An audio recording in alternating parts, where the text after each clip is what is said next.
It's a beautiful Tuesday morning. Billy's gonna take a spin on the 75 RD350. An old friend. Ah, good old friend.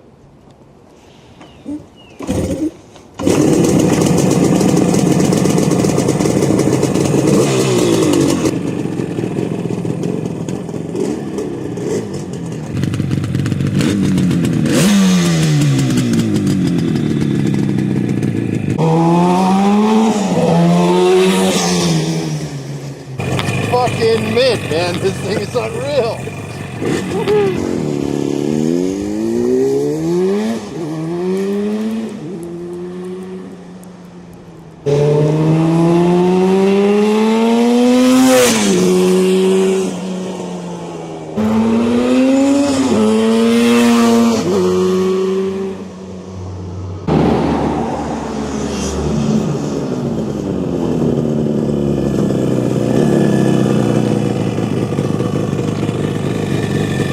Oh my God, this thing is so much fun. This brings me back to when I was 16. Wow, unbelievable. This motorcycle brings me right back to 1975 when I bought one of these things brand new. Beautiful. This is absolutely beautiful. We'll meet you inside, Bill. All right, man.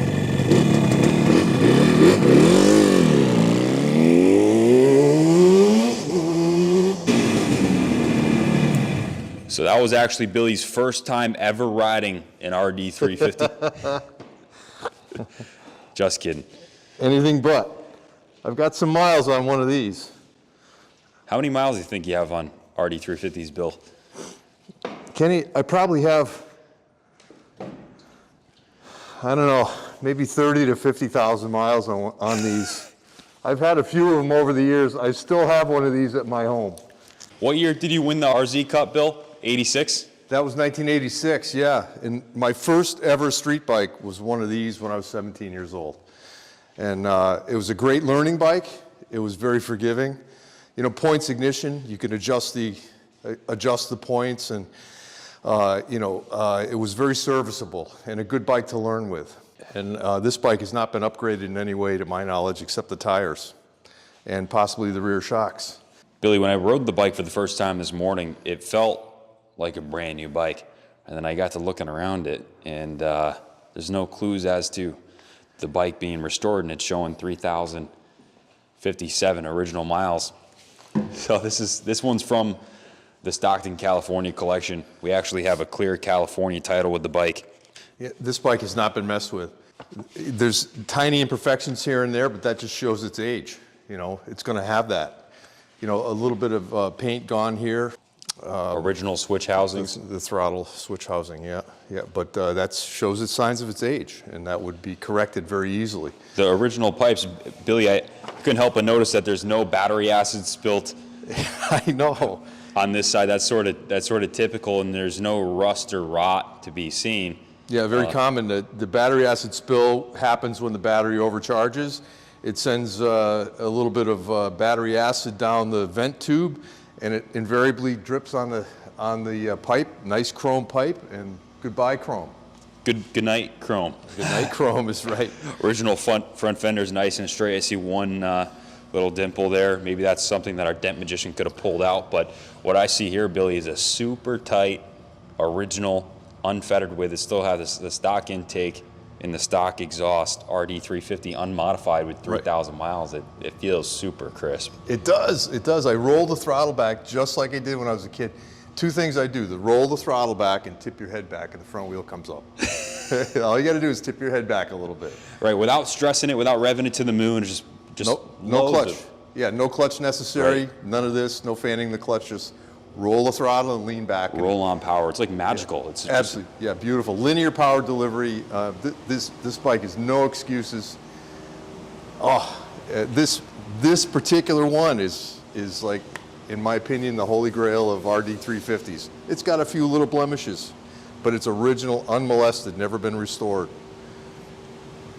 If Senior was here, he would be pontificating about the seat because, we learned the hard way how difficult it is to replicate what you see here. This is an original, unrecovered seat, but we ended up piecemealing ours and getting a reproduction cover and reproduction foam, and we ended up, long story short, we spent over $800 replicating this seat.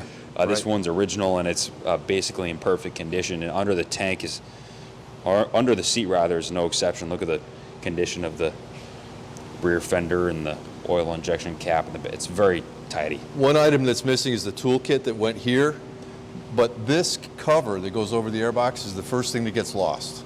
That's the first thing that goes, and to have that is like a piece of the puzzle. It's always missing, so that's kind of a neat thing.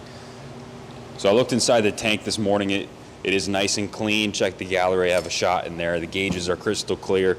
Overall, look at the front fender mounts on this thing. Nice and straight. No indication of ever being down. There's no indication of the pipes having any road rash. Billy, I wouldn't say that someone was tracking this one. Would you? Nobody was tracking this one, no.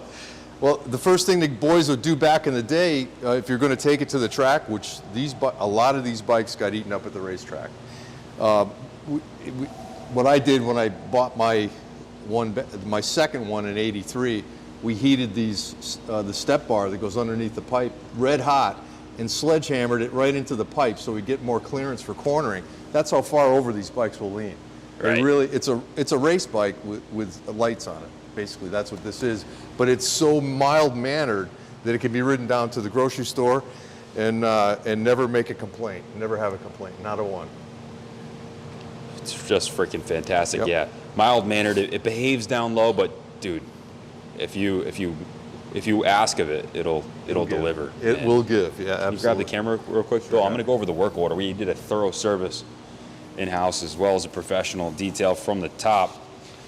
Transmission oil was changed. We drained out the old fuel and added 1 gallon of VP 110 non-ethanol. That was mixed at 70-1 for the first tank as a safety precaution. We replaced the fuel lines and added 2 new inline fuel filters, 2 new NGK spark plugs, a brand new battery was installed. They replaced the ignition switch, installed new gauge cluster bulbs. So the gauge cluster bulbs are functioning, the neutral light, all the idiot lights work as they did from the factory. Bled the oil injection pump and verified operation, adjusted the oil injection pump cable, adjusted the throttle cables, verified all lights operating as they should, verified the charging system. New taillight bulb installed, adjusted the rear brake light switch, K&N air filter was installed, a brand new K&N air filter, and the road test stated the bike is running excellent. And this is done by Jimmy Laurinaitis, who's one of our master techs here at the museum. He's been wrenching his entire life and is overqualified to be working on this RD350 here. Jimmy, killer job, man. Runs beautifully. Everything works on the bike as new. Oil injection pump.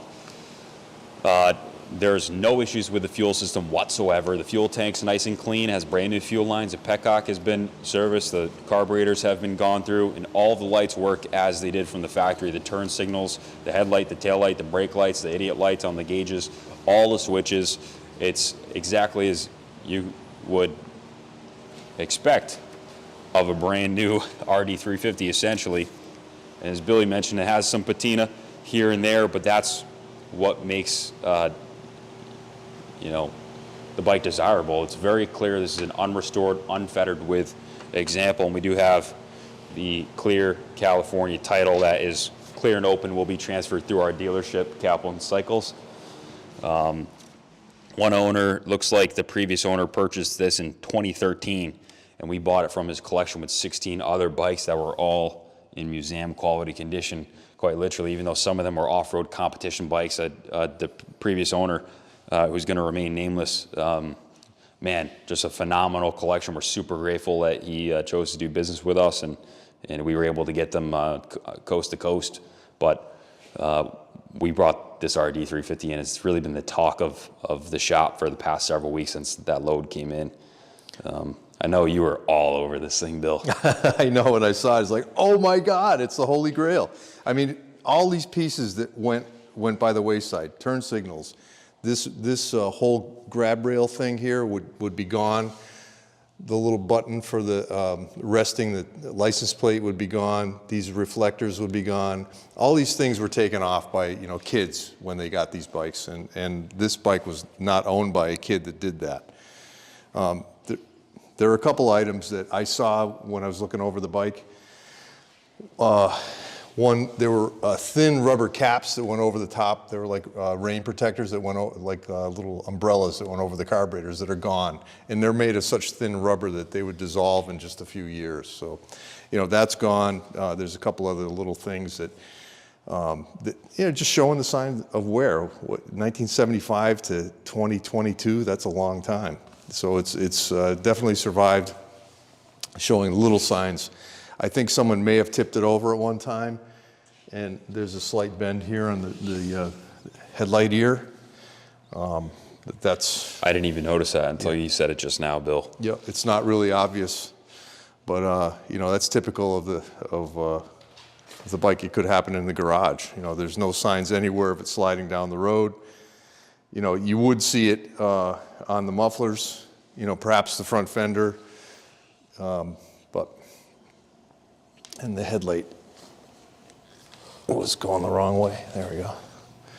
Ta-da! Yeah, and that's the original equipment headlight. Is it? Yep. Uh-huh.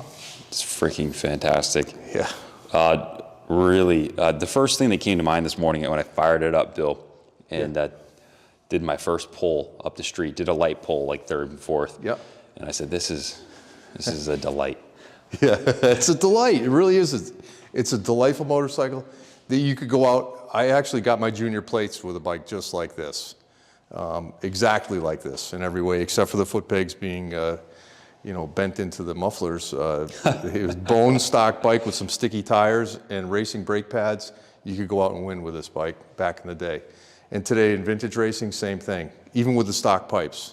People would take off the stock pipes and put on chambers, and it would make the bike slower because no one knew how to tune them. No one knew how to they jet paid them. up and got $300 chambers, but you know, the stock pipes made in Japan by engineers in Yamaha were just as good or better than the aftermarket ones. Wow. So tuned properly, a stock bike like this can go out and win. And today, I'm sure with vintage racing, it would be the same.